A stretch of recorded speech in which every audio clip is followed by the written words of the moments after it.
Hey there, listeners. I'm Fritz, and this is The State Between Us.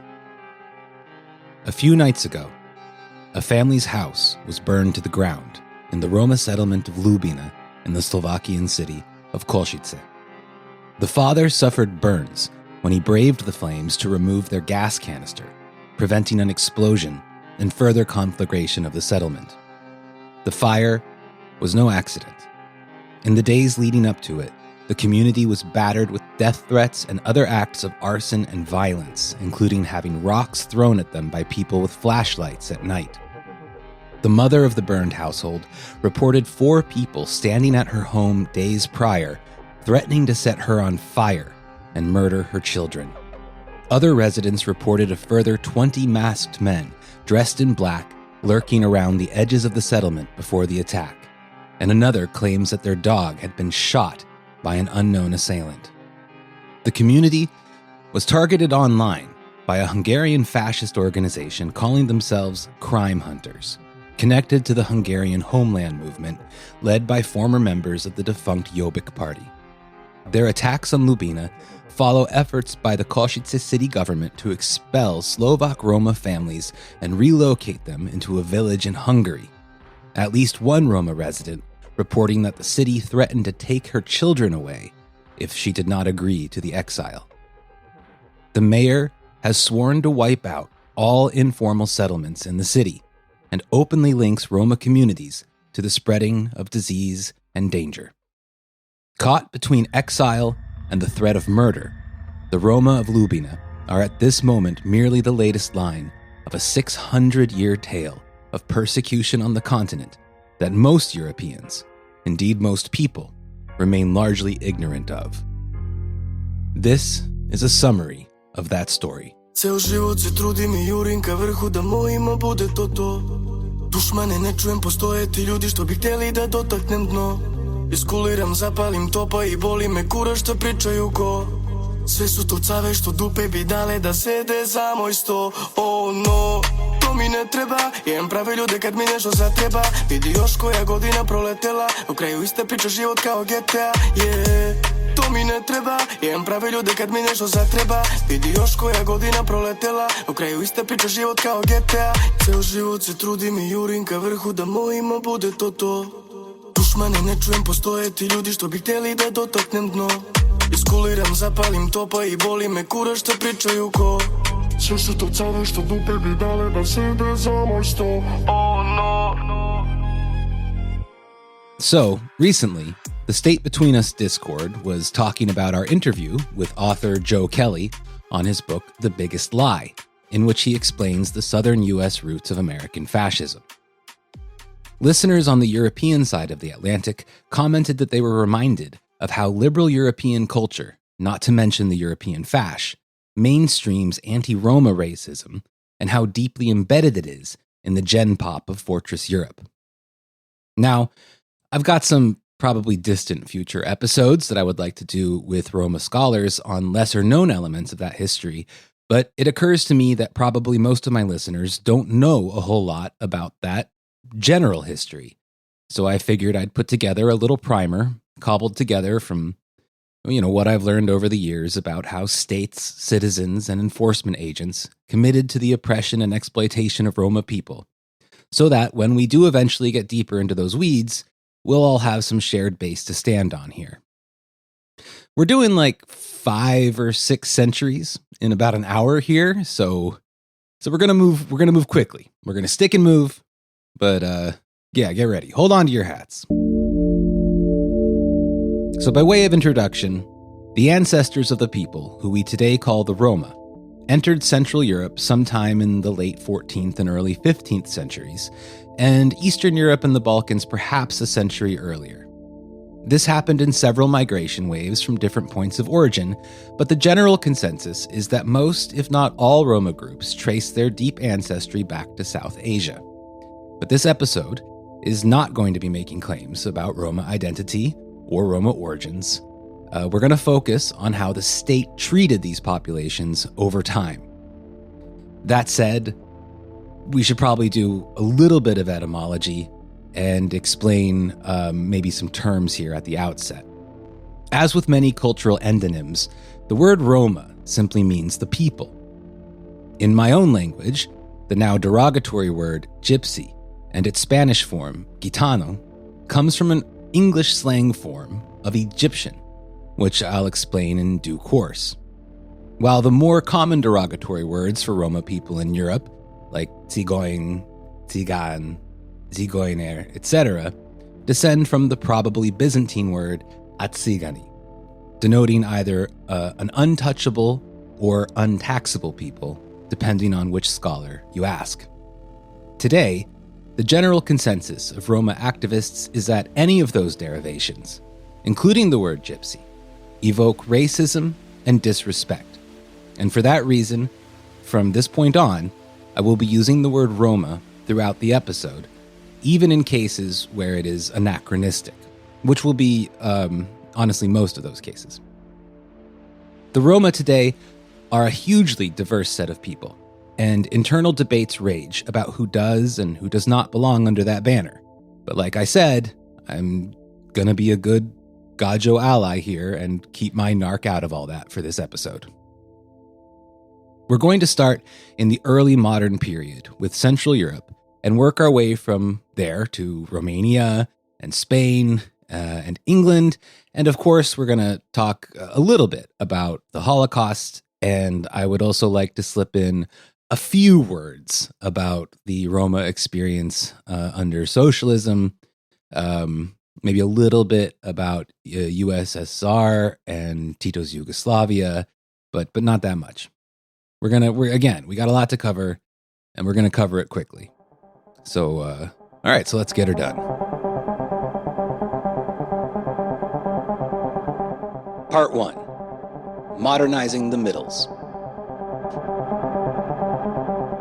Despite being associated with skilled smithing and copperwork, Roma people, along with Slavs, Jews, and other minorities, were not invited into Europe's guild system, and they had no systemic protection from their brutal and, definitively racist, if not proto-racist, persecution.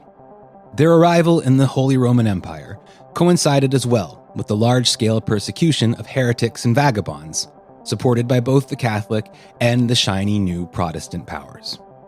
In the century and a half between the early 15th and mid-18th centuries, anti-Roma laws proliferated in over a dozen different European kingdoms, republics, duchies, and early modern states. In what we now call Germany, historians have uncovered something like 150 laws targeting Roma people in that period, most of which resulted in exile or death, not only for those identified as Roma, but also for those associating with them. The Freiburg Imperial Diet made their settling illegal, prohibiting them from both trade and even freedom of movement through the region, while paradoxically saying that they couldn't settle. So they couldn't move, and they couldn't settle, and they couldn't trade. Emperor Maximilian I, organizing a territorial land grab against the Ottomans under the guise of a crusade, accused the Roma of being, quote, spies and informers on Christian lands, working in secret for the Sultan. The Landgravate of Hesse-Kassel in today's Lower Saxony and North Rhine-Westphalia in 1605 called them, quote, land swindlers and, quote, traitors to Christendom.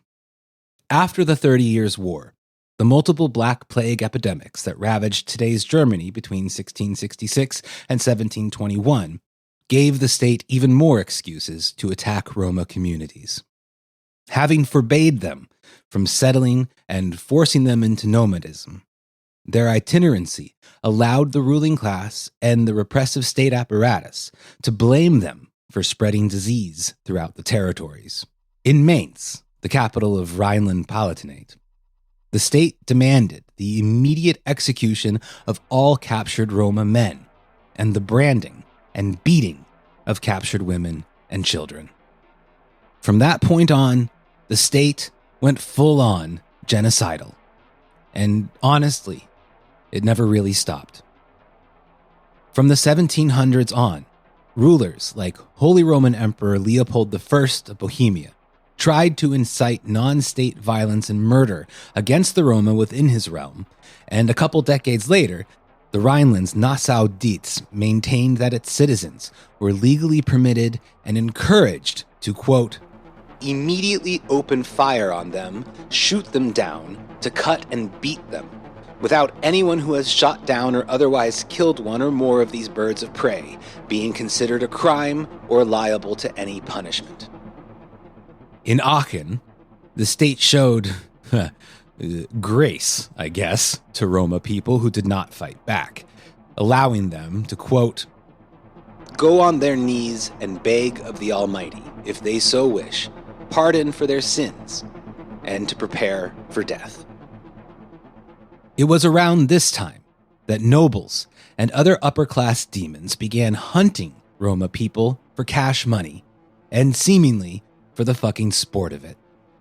France, Switzerland, and the Netherlands all participated in this atrocity well into the 18th century, and Denmark, who had been sentencing leaders of Roma bands with death since 1589, continued the hunt well into the 19th century.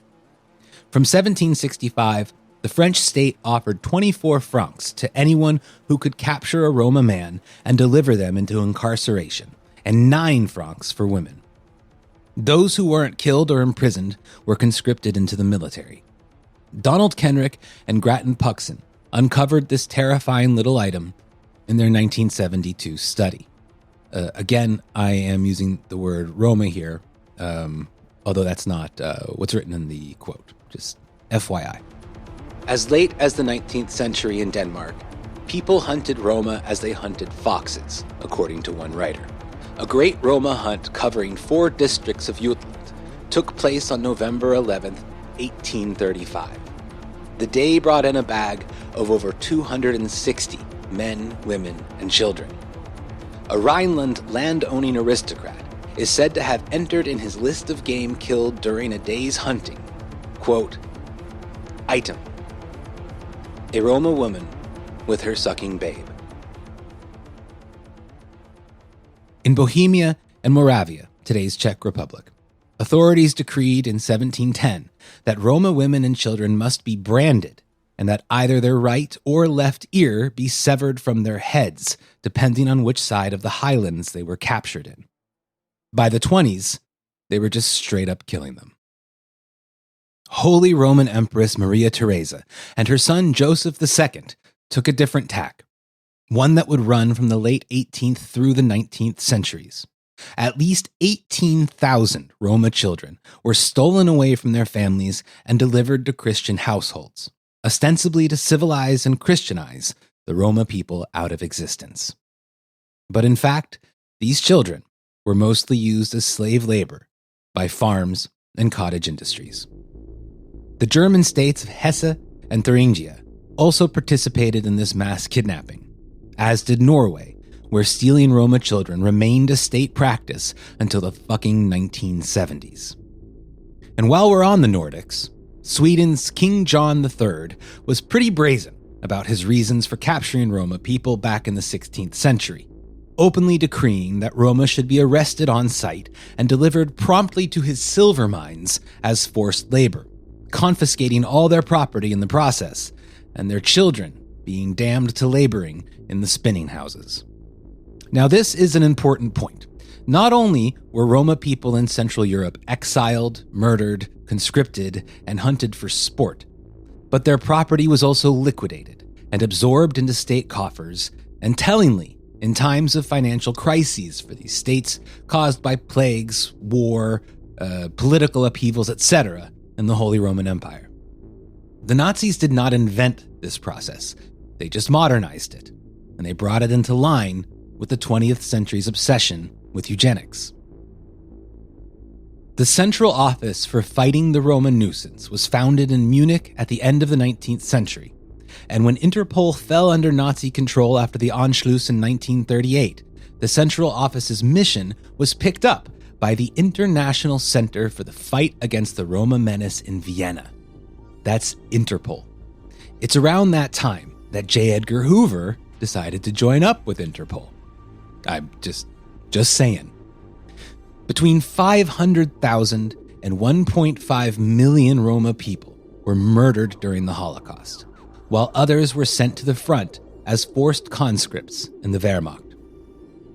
In Nazi-occupied Belgrade, Yugoslavia, where Roma had already been marginalized and ghettoized by the Serbization of the city following the expulsion of Ottoman forces around the 1870s, Roma populations were divided into categories of, quote, settled and, quote, nomadic by the Quisling state. In some parts of Yugoslavia, like Bosnia, they would simply be called, quote, white and, quote, black, respectively, conforming to the Nazi classification of Roma people as asocial. The black or itinerant neighborhoods were targeted with typical brutality, while the settled or white populations were sometimes offered chances to assimilate bureaucratically. In Belgrade, this meant that the, quote, Roma question would be solved by the Nazis and their Serbian collaborators, with one part of the population being targeted for extermination and the other part agreeing to renounce their identity and become Serbs. This was a short-lived compromise, however, and from September of 1941, Nazi demands for exterminable victims outpaced their supply of partisan and Jewish prisoners whom they had already murdered. Prior to this point, many Roma had been captured and executed already for joining the partisan anti-fascist struggle. Those executed in the Banjica camp early in the occupation were not selected completely at random. At least 15 of them, for instance, were culled from a partisan-led struggle against the Quisling cops and gendarmes in the village of Meljak 3 days prior to their murder. After the war, Tito's new Socialist Federal Republic of Yugoslavia ignored their complaints that the same gendarme collaborators that had rounded up Roma families during the Holocaust were now directing traffic in those same neighborhoods. The distinction between, quote, good and, quote, bad Roma extends back through the centuries, and from at least the 17th century, if not before, Central European states believed at various times that their Roma populations were in fact not, quote, true Roma, but were instead pretending to be so, perhaps anticipating the logic of the so-called Khazar theory that Jews even today have to deal with from fasci conspiracists. In fact, some fucking geniuses even thought that Roma were simply Jews in disguise, while others considered them, quote, counterfeit Negroes. Fucking European civilization, people. It's quite the wonder. So we'll swing back around to Mitteleuropa soon when we get into the topic of forced sterilization, but I think you get the idea for now. Europe is hell. Part 2. Orthodox slavery. I mentioned already that the Roma were subjects to forced labor and conscription throughout Europe's early modern and modern history, but it was in Wallachia and Moldavia, today's Romania, that the Roma suffered under full-on chattel slavery. Truly and purely evil as this period is, it doesn't require a whole lot of exposition, so this bit will probably be a little short, but it's genuinely incredible to me how long this shit went on for and how little Europeans in general know about it. Essentially, Roma people were slaves to the boyars, the region's landed aristocracy, literally since their arrival in the 14th century. And the institution lasted some 500 years until it was finally abolished in the mid-19th century. I should maybe also mention that some scholars even suggest that the enslavement of the Roma by the boyars might go all the way back to the 1200s. Either way, it's utterly fucked. Apart from the landed boyars, Roma people were also held as slaves by monasteries, as property of the Orthodox Church, as well as by noble lords. The kind of labor they took on defined generations of Roma people to the point where the numerous ethnicities and dialects of Romania's contemporary Roma population are almost without fail named after the work they did for their former masters. The Calderashi, today, were once copper workers. Ursari were bear raisers. Rudari were salt or gold miners. Lautari were musicians or instrument makers, and so on. As with American chattel slavery, slave masters were free to trade their slaves, punish them as they saw fit, and were seen as, at least ostensibly responsible for their slaves' health and shelter, but, that's a fucking stretch. Punishments included whippings, chains, exposure to the elements, and the donning of spiked metal collars that prevented an enslaved Roma from lying prone without serious injury. At monasteries, Roma families were routinely broken up, and individuals were considered, quote, speaking objects that were counted as inventory for the Orthodox Church. Among the most profitable acts enslaved Roma did for the Orthodox Church was literally washing their gold in often deadly freezing conditions while denied medical care. Roma were not allowed to bring their complaints to court, being property themselves, and any disputes had to be settled through their legal owners. Roma could not freely marry without their owner's permission. And when disputes between owners developed, Roma families would be split asunder, with the boyars deciding which estates got to keep which of their children. Also, as in the Americas, escaped Roma slaves were hunted to the ends of the borderlands, a practice which intensified in the 1830s, in the decades leading up to their eventual emancipation. Most escaped to proper Ottoman territories, where chattel slavery was mostly illegal.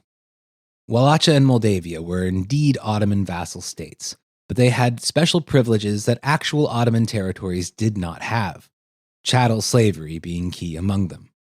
In the Ottoman Empire, Roma were integrated into the complex system of guild-like tax categories and left mostly alone. Muslim women were not even required to cover their hair, and the empire barely bothered collecting taxes from Roma communities. But in what today we call Romania, Roma were not even counted in the census as humans. Estimates do suggest, though, that Roma slaves consistently made up around 2% of their total population. During the Second World War, the fascist regime of Marshal Ion Antonescu deported some 25,000 Roma people in forced marches into Transnistria. Those who survived the march were left to starve to death in the war-torn wastes, shot by SS units, or wasted away in camps. Something like 15,000 Romanian Roma died that way. Part 3. Ferdinand's Big Roma Roundup. We're going to make another pretty quick stop now, but in Spain this time, and just focus on what is probably the best case for a straight-up Roma Holocaust in the modern period before the Second World War. An event referred to by the deceptively cutesy name, the Big Roma Roundup. In short, this was a secret conspiracy by the Spanish crown to completely wipe out Spain's Roma population, root and stem, and it damn near worked. In 1749, King Ferdinand VI pulled together a secret network of war office bureaucrats, trusted magistrates, local constabularies, and church officials to arrest and imprison somewhere between 9,000 and 14,000 Spanish Roma, confiscating and liquidating their property along the way to bolster the coffers of the crown. Men and women were incarcerated separately, and Ferdinand and his goons had every intention of making their imprisonment permanent, forever preventing the Roma from reproducing themselves on his land. The open goal of the Spanish state was total extermination. The governor of the Council of Castile, Vasquez Tablada, approvingly called it a, quote, extraordinary remedy to what he considered Spain's, quote, Roma problem. But even he wasn't bloodthirsty enough for King Ferdinand, who soon replaced him with the absolutely psychotic Bishop of Barcelona, who promised to capture every Roma of fixed abode and wanderers in these kingdoms, without exception of sex, marital status, or age, reserving no sanctuary whatsoever in which they may have taken. Father Francisco Ravago, the king's personal confessor, echoed this enthusiasm. I consider correct the means which the governor of the council proposes to extirpate this evil race of people. hateful to God and pernicious to men. The king will do great honor to God our Lord if he manages to extinguish these people. The roundup was hidden from the public to prevent acts of resistance and solidarity, and they pulled the trigger on July 30th, 1749, which is remembered today as Black Wednesday. Following the good Roma, bad Roma dichotomy echoed in other European states and repeated, at least for a time, by the Nazis 2 centuries later, the conspirators allowed many, quote, settled Roma to renounce their identities and become legally Spanish, with the looming threat of imprisonment hanging over them should they ever utter a word in their own language or don the costume of their culture. I imagine that this impetus to go the bureaucratic route was at least partially motivated, as it likely was in other instances across Europe, by structural limitations in their carceral capacity. But at any rate, around 10,000 Roma languished in gendered prisons for 14 straight years until June of 1763, when the Secretary of the Navy ultimately issued a sweeping pardon. A pardon for just fucking existing. 14 years of partners, separated from each other by brick and iron, denied the most basic needs of humanity. The state literally between them as they waited for what they had every reason to assume was death. Ugh, fucking hate this shit. And not all of them were freed either. And there are historical reports of many Roma disappearing into labor of some kind, possibly nautical impressment, maybe mining, for at least 16 more years after the general pardon was issued. Writer Elios Fernandez Garces, it analyzes the Big Roma Roundup as, quote, an inherently racist process of accumulation of capital and an inherently capitalist radical attempt at racial extermination.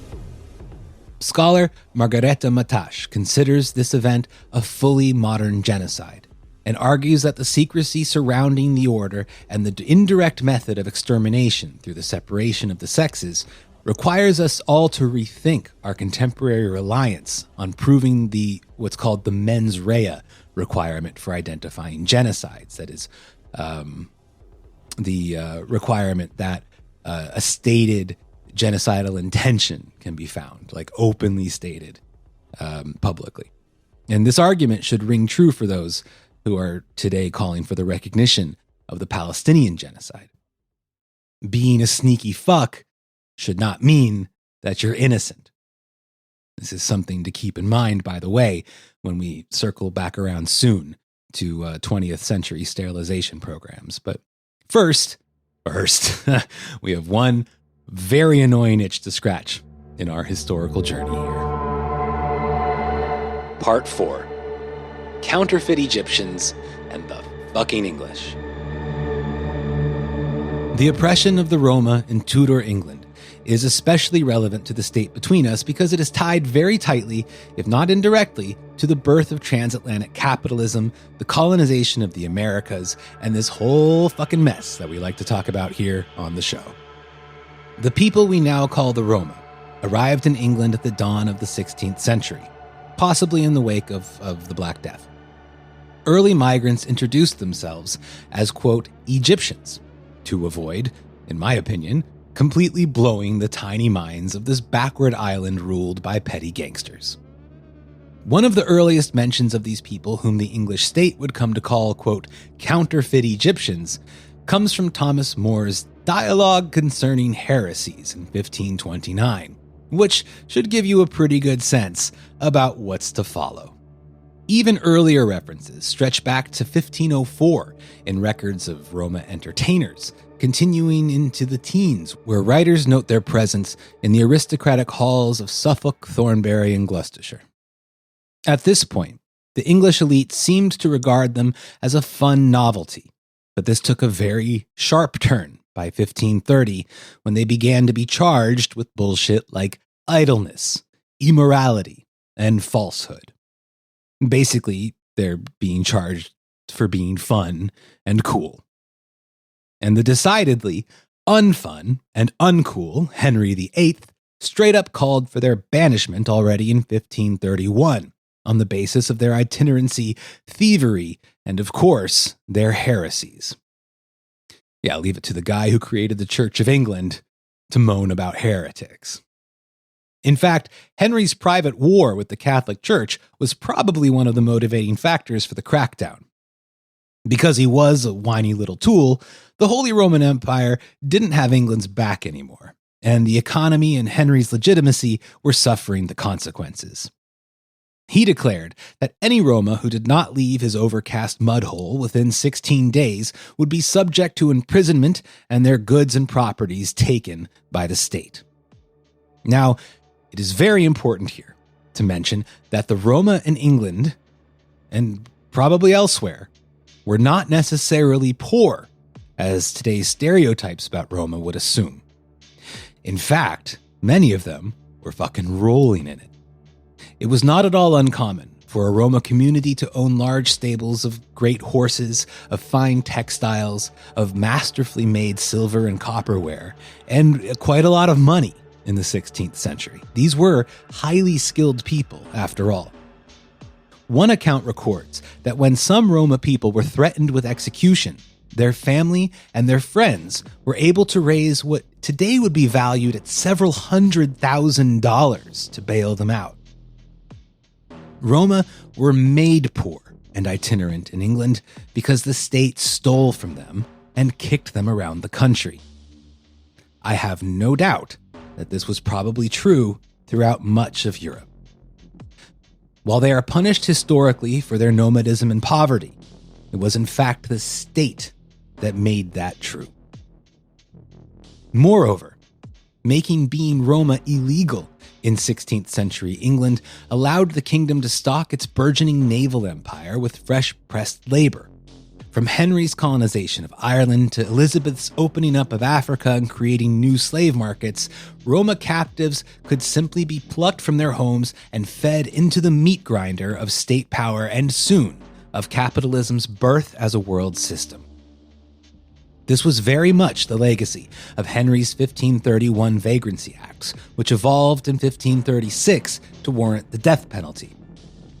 Roma found themselves, again, caught between two shitty options: die in England as a vagrant, or be shipped overseas as an unwanted alien presence to help expand the empire.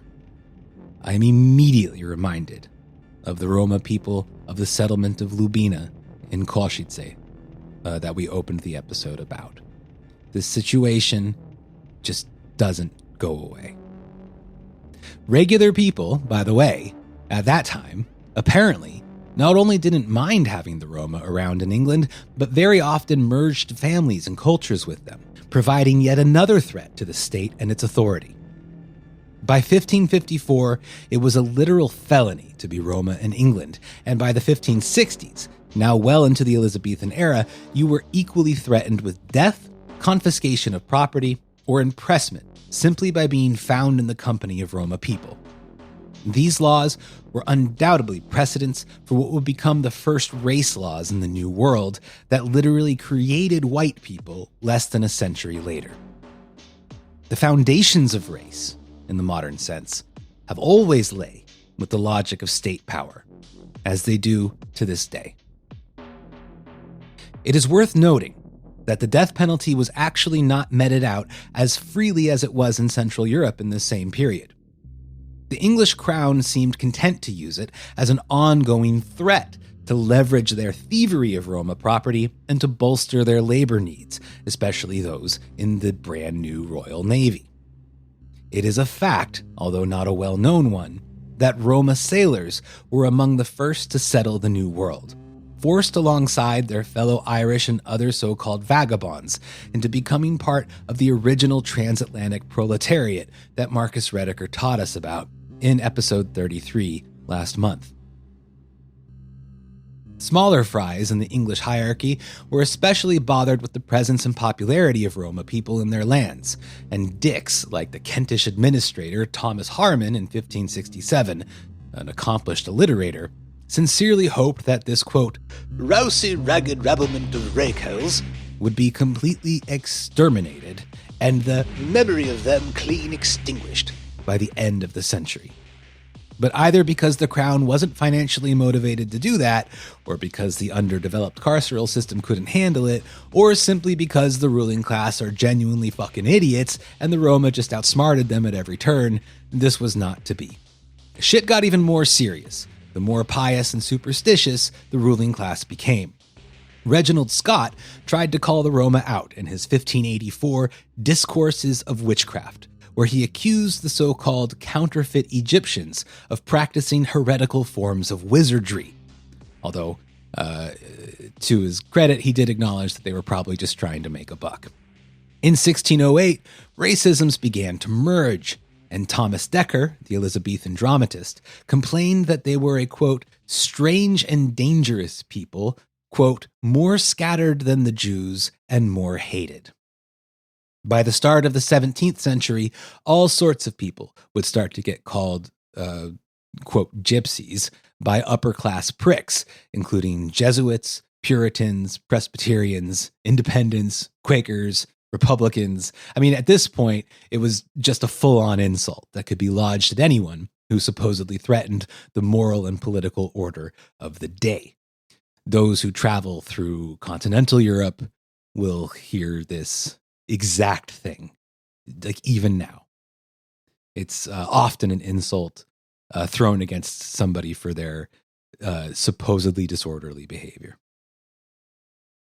One of the last actual executions of Roma under the 1563 laws occurred in 1627 to some poor guy named Nicholas Clifton.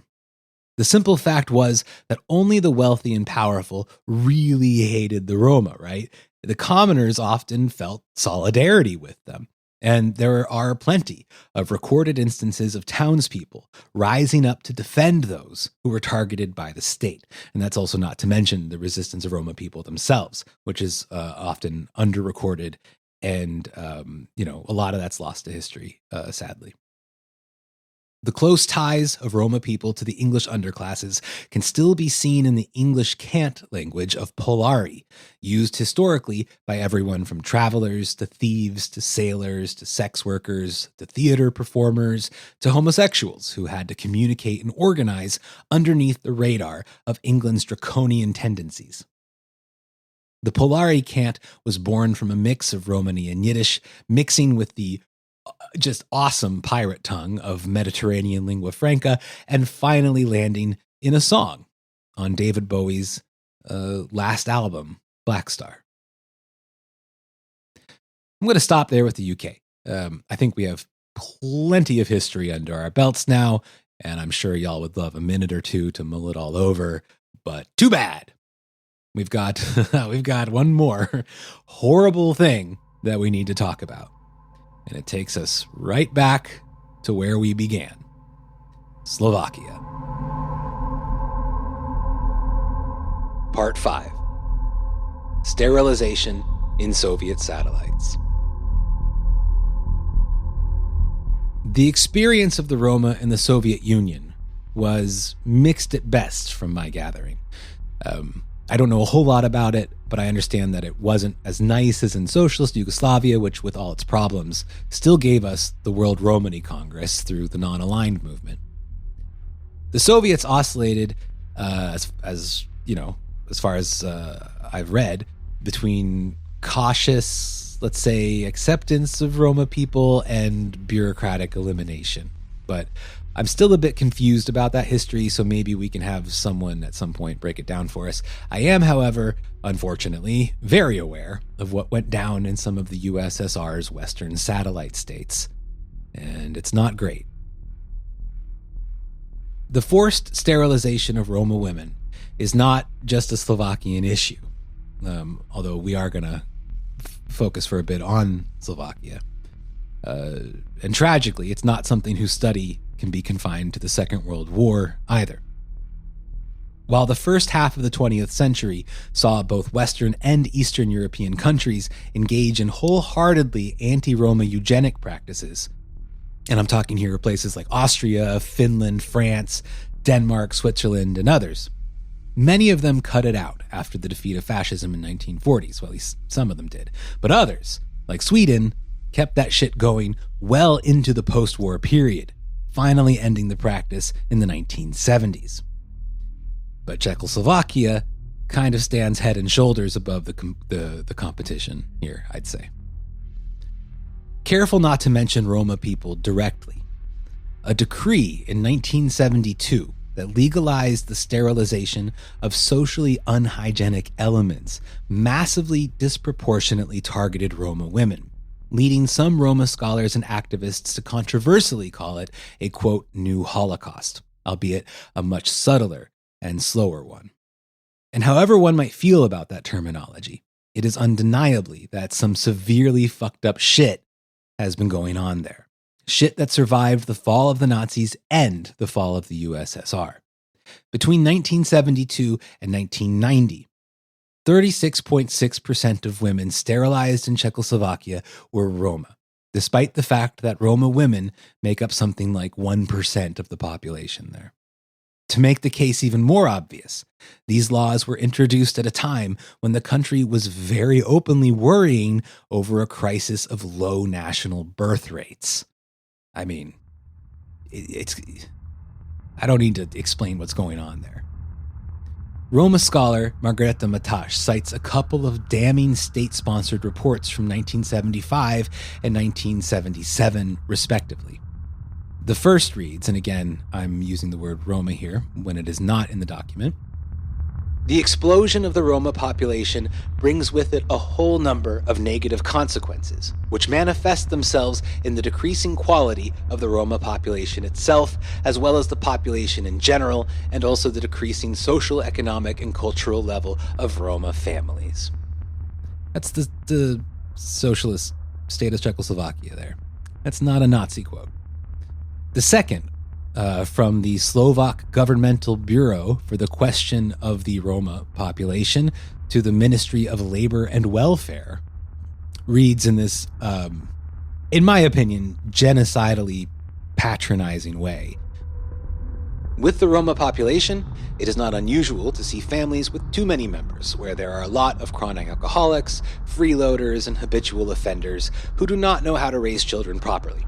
From a social point of view, further population is not desirable for such people. For this reason, it seems necessary to expand the decree of the Ministry of Health about the practice of sterilization to include an approval for the procedure not only on medical grounds, but on social grounds as well."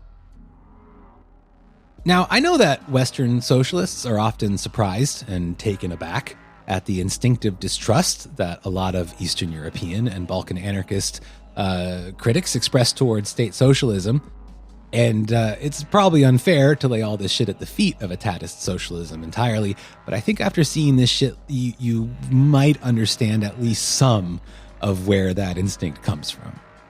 Of course, this horror didn't start with the Communist Party, and it didn't end with the Communist Party. In the 1990s and 2000s, women from 40 Roma settlements in Slovakia reported being forcibly sterilized by the liberal democratic Slovakian state, with instances also being reported in Czech Republic in that same period. Hundreds of Slovakian Roma women attempted to bring their complaints to European courts, but they remained unheard. The reasons the court cited for dismissing their complaints was once again a lack of a clear mens rea, an obviously stated genocidal intention. Now, I know that Western liberals are often surprised and taken aback at the instinctive distrust that a lot of Eastern European anarchists... Okay, yeah, you get it.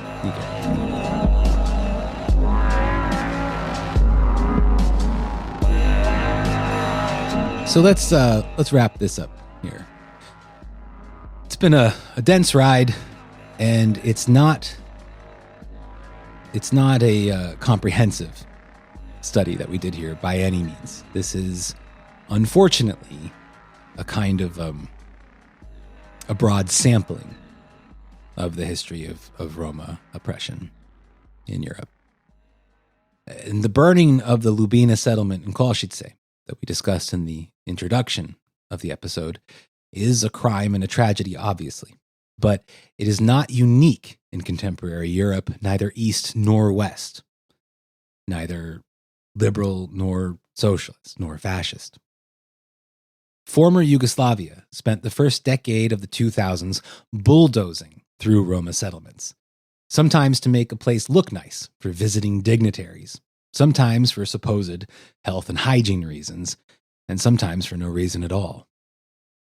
Romania had its own spate of pogroms in the 21st century as well, in at least one instance, leveraging the destruction of a Roma neighborhood to collect sweet EU NGO money, rewarding a village for repatriating Roma bodies they themselves exhumed from a cemetery, and getting a fancy sign out of it that declared them a, quote, European village.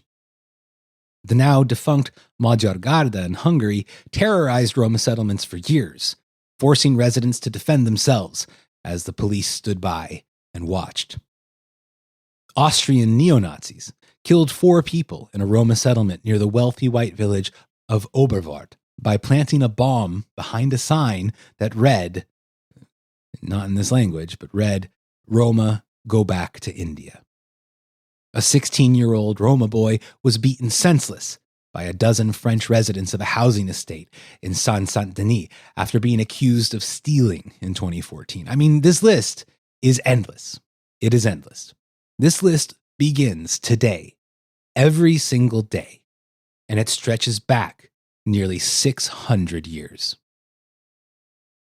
Anti-Roma racism is a tool of the state, and it is a boon for capitalism. All racists are cops and managers of our own exploitation. Anti-Roma racism is often referred to cynically as, quote, the last acceptable form of racism. But few people remember that it was also one of the first. It is as deeply woven into liberal European culture as it is into fascism. It is fundamentally modern.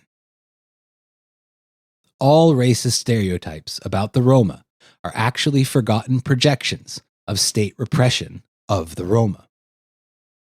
Roma poverty is state theft. Stories about Roma stealing children are actually state kidnappings of Roma children.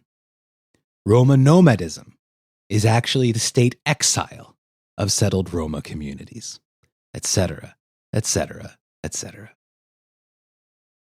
That said, the last quarter century has seen a veritable explosion of Roma scholarship, of Roma people writing their own stories, writing the truth of their own history, publishing their reality on mass scales. Will this finally force Europe to face up to its multi-century genocide against them? I don't know. Time will tell. But as for me and my listeners, I hope we're all at least a little better prepared now to recognize what that struggle means, the stakes of that struggle, and to see the anti-Roma sentiments at the heart of European society for what they are. Another biggest lie. I'm going to leave you now with a musical group, a Roma musical group from Balkans that I genuinely love, and who, when I started this podcast, they were nice enough to give me permission to use their music in the show, and that is Gang Shot. I'll link their music in the show description, and show your love by checking out their YouTube channel, liking, subscribing, sharing, and all that. Enjoy.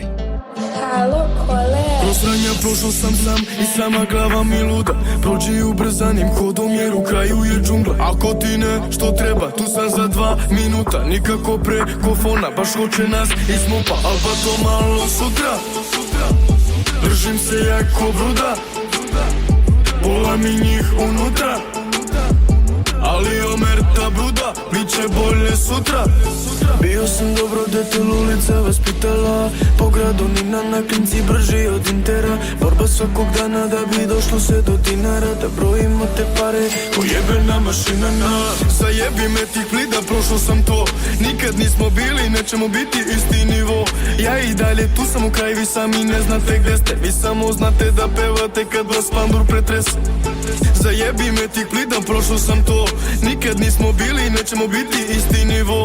Ja i dalje tu sam u kraju, vi sami ne znate gde ste. Vi samo znate da pevate kad vas pandur pretrese. Zajebi me tih plida, prošao prošao sam to. Nikad nismo bili, nećemo biti isti nivo.